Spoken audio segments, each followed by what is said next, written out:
and welcome back to all my fellow travelers on this journey of diversity, equity, inclusion. This is episode 2 of peeling off the layers of diversity. So today I'm going to focus on two things that have been top of mind to many South Africans this past few weeks. One, Heritage Month, because this is September, and September is Heritage Month in South Africa. Two, a topic that has been consuming all of us in this country, the topic of black hair and cliques. So I will share my perspectives on that. Okay, let's begin with Heritage Month. The 24th of September in South Africa is known as Heritage Day. So the whole month of September is then celebrated as Heritage Month. But to those who are younger, who maybe do not know the origins, the 24th of September used to be known as King Shaka Day. So why was it King Shaka Day? This was when we were commemorating the legendary King Shaka Zulu, and therefore, before I tell you all about it, I would like to give you homework.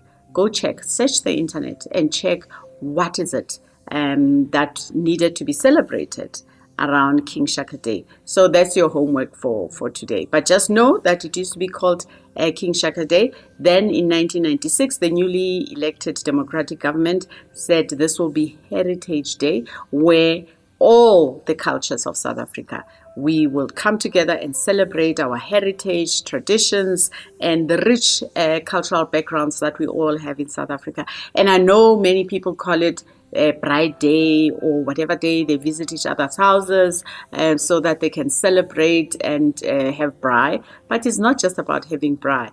It's important to remember, yes, there's nothing wrong in visiting each other, but it's important to remember that this is Heritage Day, where we have to say we are proud of our heritage, our traditions as South Africans and so forth.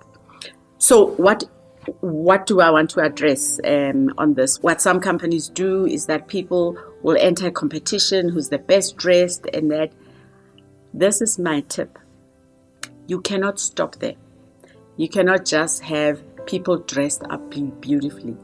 If you do that and you have not done work on diversity, equity, and inclusion, it's almost like you are hypocritical. What do you want people to celebrate if their lives in your organization is such that nobody cares about the culture anyway? Nobody cares about ensuring that diversity and equity are paramount to what your organization is doing. So I would like to say, in case you are one of those that only celebrates Heritage Day on the 24th of September and you haven't done anything on the bigger picture with regards to diversity and inclusion, please start from now. Ensure that you have developed a whole strategy on what diversity, equity, and inclusion means for your organization. You've come up with a roadmap so that the 24th of September celebration of this is only one of the many activities that you're doing in your journey of diversity and inclusion. So what is my perspective on the clique saga? Many people posted on their Facebook and other social media, and I also posted on my Facebook, basically saying that it shows that racism is insidious and it is systemic. If that advert can pass through the eyes of so many people in that company, it just shows how these things have been normalized. There's a lot of work we cannot deny that we have to do work on diversity and inclusion in our respective organization. So that's the story. What is my tip? Where to from here? Here's my tip. Companies cannot afford to be incident driven. We cannot wake up when something is on social media. If you recall, last year there was something around H&M. There was an advert, there was some t-shirt and it had a monkey. You can Google the story. It's there.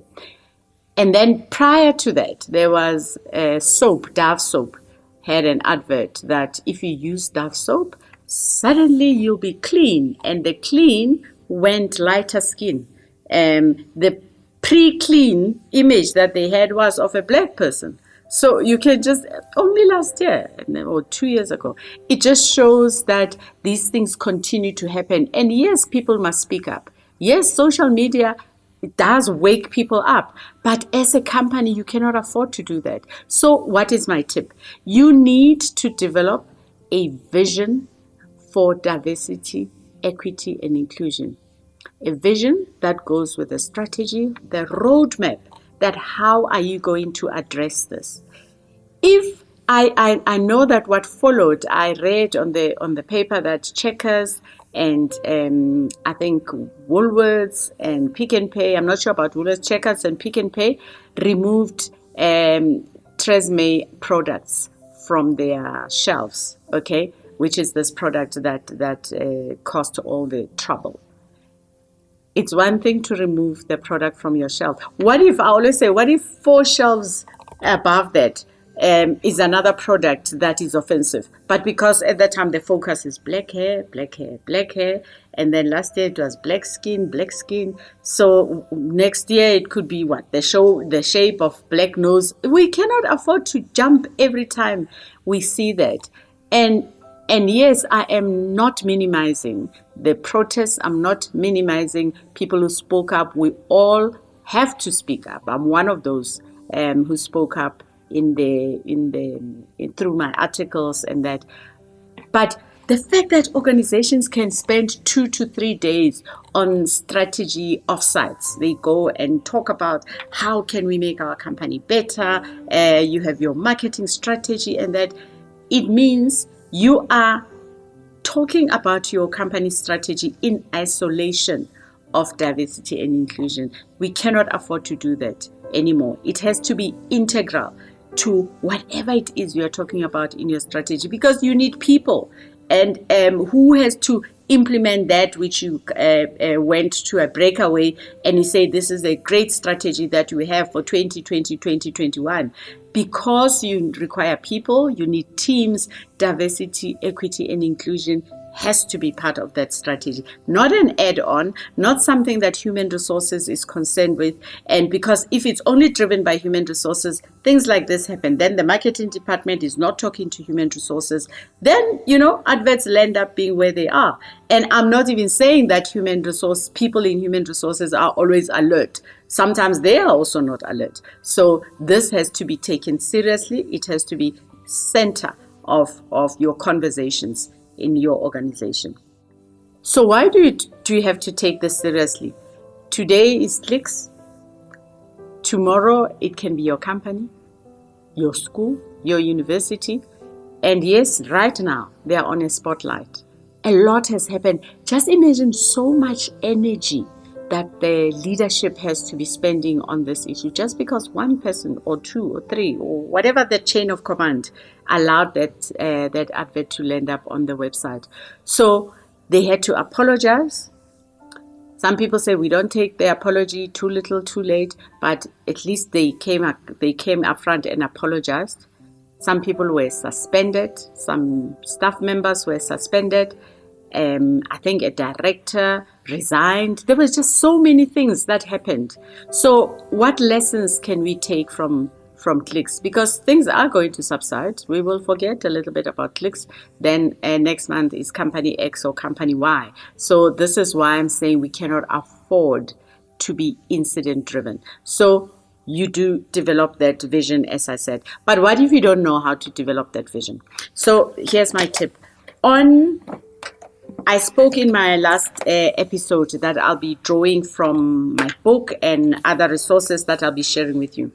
On page 144 of my book, I published a book called A Journey of Diversity and Inclusion. And this book is available for purchase on my website, www.mandatemolefi.co.za. On page 144, I'm asking the following question. Do we believe, we being people who work in company X or Y, organization or school or anything, do we believe that transformation is the right thing to do for us, for our organization? You need to be answering this. And if the answer is yes, what will show you that is the right thing to do? Do we see diversity and inclusion as valuable? Do you see it as adding value to your organization? Number 3, what are the internal and external benefits for creating an inclusive culture? But most importantly, what are the risks and liabilities for not doing so? And after that, there are some steps. I've got some models and guidelines for you to follow. At the end of every chapter, I did say there are tips and insights. But let's say you don't purchase the book, because this is not about you buying this book. Let's say you don't get to purchase this book. You can also go to the website of the Center for Global Inclusion. I said in my introductory episode that I am a board member of the Center for Global Inclusion, and there we came together as 95 experts, diversity experts around the world, and we put together benchmarks.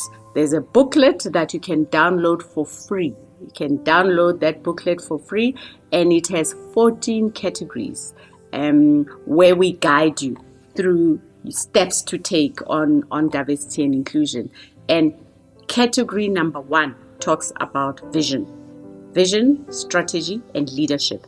And we ask you a few questions that it has about 5 levels, level 5 being best practice.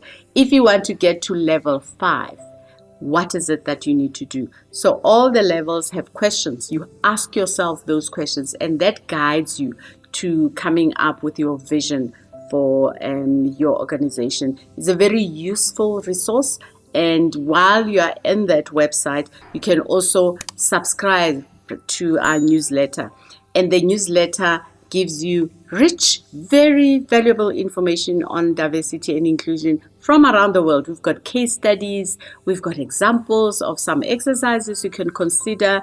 It's a very useful resource. Next episode, I will be focusing on the individual competencies. What is it that as an individual you can do? What do you need to do in order for you to be a co-worker on this journey? Today I was talking more about what organizations need to do. So next episode, as an individual, what can you do? How can you help your child? How can you help yourself, your spouse, your relatives out there to create a better world, a better South Africa society? And catch me on my next episode. Please do not forget to subscribe, to like, to comment as well. Just drop in your comments there. If you have a question that you need to ask me or ask anyone who's also subscribed to this channel, go ahead and do that. But don't forget also to click on the bell. The bell will then tell you when the next episode is ready. And let's do this. We can do it. We can travel this journey together. See you in 2 weeks' time. Goodbye.